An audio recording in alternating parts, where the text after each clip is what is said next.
ఇక్కడంతా అధ్యక్ష మీరు చూస్తే స్ఫూర్తి కూడా ఇంపార్టెంట్. 34,400 ఎకరాలు, 29,966 మంది రైతులు ఒక్క డిస్ప్యూట్ లేకుండా పూర్తిగా వాలంటరీగా స్వచ్ఛందంగా ముందుకొచ్చి ఈ ల్యాండ్ ఇచ్చే పరిస్థితికి వచ్చారు. 41,170 కోట్ల రూపాయలకు టెండర్ పిలిచాం. 4,318 కోట్లు పనులైనాయి. 1,265 కోట్లు ఇంకా పెండింగ్ బిల్స్ ఉన్నాయి. ఇది అయింటే అధ్యక్ష ప్రపంచం చర్చించుకునే విధంగా. ఒకప్పుడు హైదరాబాద్ని నేను ప్రపంచంలో ఎక్కడన్నా పోయినప్పుడు చెప్పేవాడిని, మీరు హైదరాబాద్కి రమ్మని. వాళ్ళు అడిగేవాళ్ళు, హైదరాబాద్ అంటే మీది పాకిస్తాన్ హైదరాబాదా, ఇండియా హైదరాబాద్ అని. నేను గర్వంగా చెప్పాను, హైదరాబాద్ ఇండియా హైదరాబాద్ అని. ఇప్పుడు ప్రపంచంలో హైదరాబాద్ గురించి చెప్పక్కర్లేదు. పాకిస్తాన్ హైదరాబాద్ ఎక్కడో ఉంది, ఇండియా హైదరాబాద్ ప్రపంచ పటంలో పెట్టినటువంటి పార్టీ తెలుగుదేశం ప్రభుత్వం అని చెప్పి కూడా నేను మీకు తెలియజేస్తున్నా. అలాంటిది ఇది కూడా ప్రపంచంలో ఒక మేలైన నగరంగా ఉండేది. 50,000 నుంచి 1,00,000 మంది అక్కడ నివాసం ఉన్నారు. ఇది ఇంకా మనం ముందుకు తీసుకెళ్లి ఉండడం 7 లక్షల ఉద్యోగాలు వచ్చేటివి. ఈరోజు ఇది డెవలప్ అయి ఉంటే కనీస సంపద 2 లక్షల నుంచి 3-4 లక్షల కోట్ల రూపాయల ఆస్తి ప్రభుత్వానికి వచ్చేది. ఇది కూడా దెబ్బతినే పరిస్థితి వచ్చేది.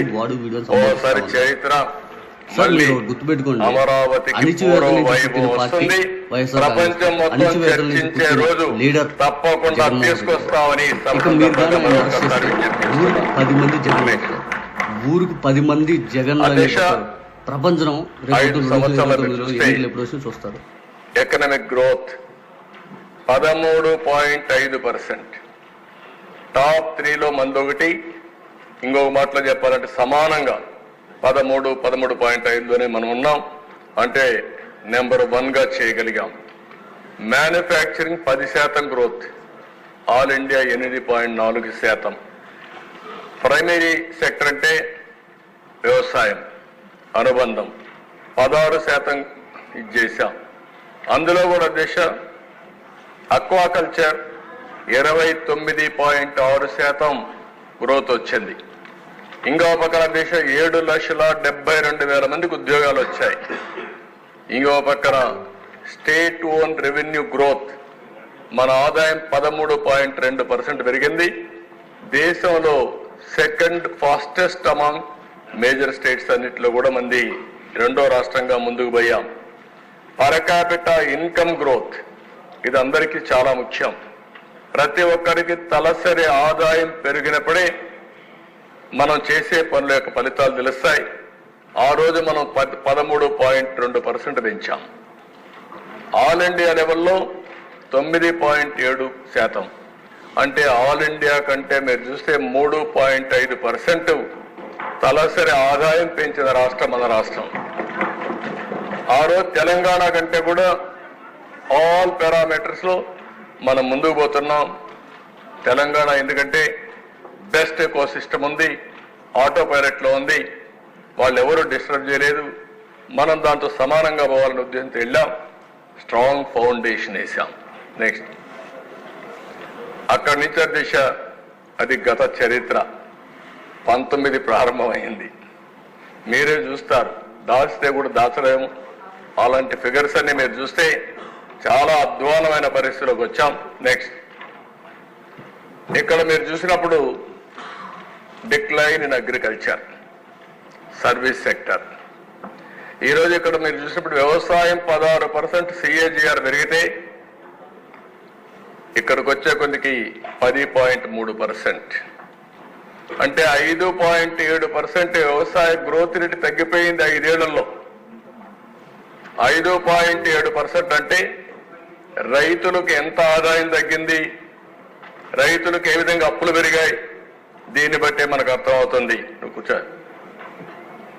అదే సమయంలో సర్వీస్ సెక్టర్ దిశ 11.9 పెరిగితే మళ్ళీ 19-24లో 9.9, 10.9, 11.9 నుంచి 11.9 నుంచి 9.9 అంటే 2% తగ్గిపోయింది. ఓవరాల్ గా దేశ గ్రోత్ రేట్ చూస్తే 13.5% ఆ రోజు పెరిగితే 10.5%కి వచ్చాం. అంటే 3% తగ్గాం. ఓవరాల్ గా మీరు చూసినప్పుడు 6,94,000 కోట్ల రూపాయలు జిఎస్టిపి కాంట్రిబ్యూషన్ తగ్గిపోయింది. దానివల్ల మన రాష్ట్రానికి రావాల్సిన ఆదాయం మీరు చూస్తే 76,195 కోట్ల రూపాయల ఆదాయం తగ్గింది. ఎప్పుడు కూడా మనం గుర్తుపెట్టుకోవాల్సింది, సంపద సృష్టిస్తే ఆ సంపద వల్ల రాష్ట్రానికి ఆదాయం వస్తుంది, వ్యక్తుల ఆదాయం పెరుగుతుంది. అదే మరి ఇంకొక పక్కన చూస్తే ఒకవేళ కోవిడ్ లెక్కేసుకున్నా 52,197 కోట్లు వచ్చేది. నెక్స్ట్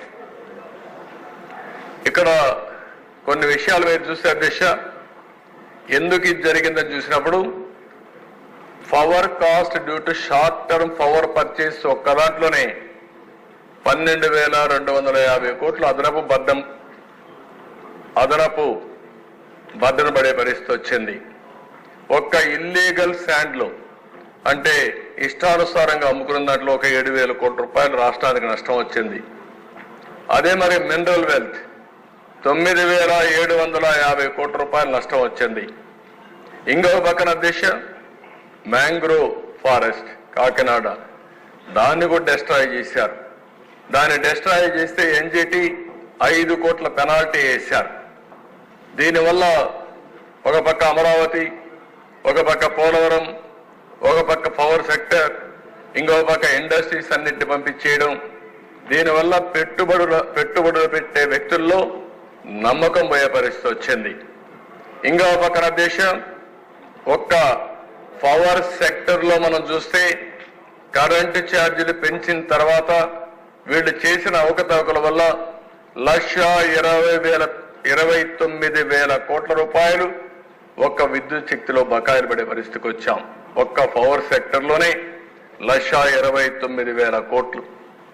అంటే ఏ విధంగా మిస్మేనేజ్ చేశారు, ఎంత అవినీతి చేశారు, ఎంత అసమర్థ పరిపాలన చేశారో ఇది ఒక ఉదాహరణ. పోలవరం పూర్తయింటే 45,000 కోట్ల రూపాయలు ఇప్పటికీ మనకు ఒక ఆదాయం వచ్చేది.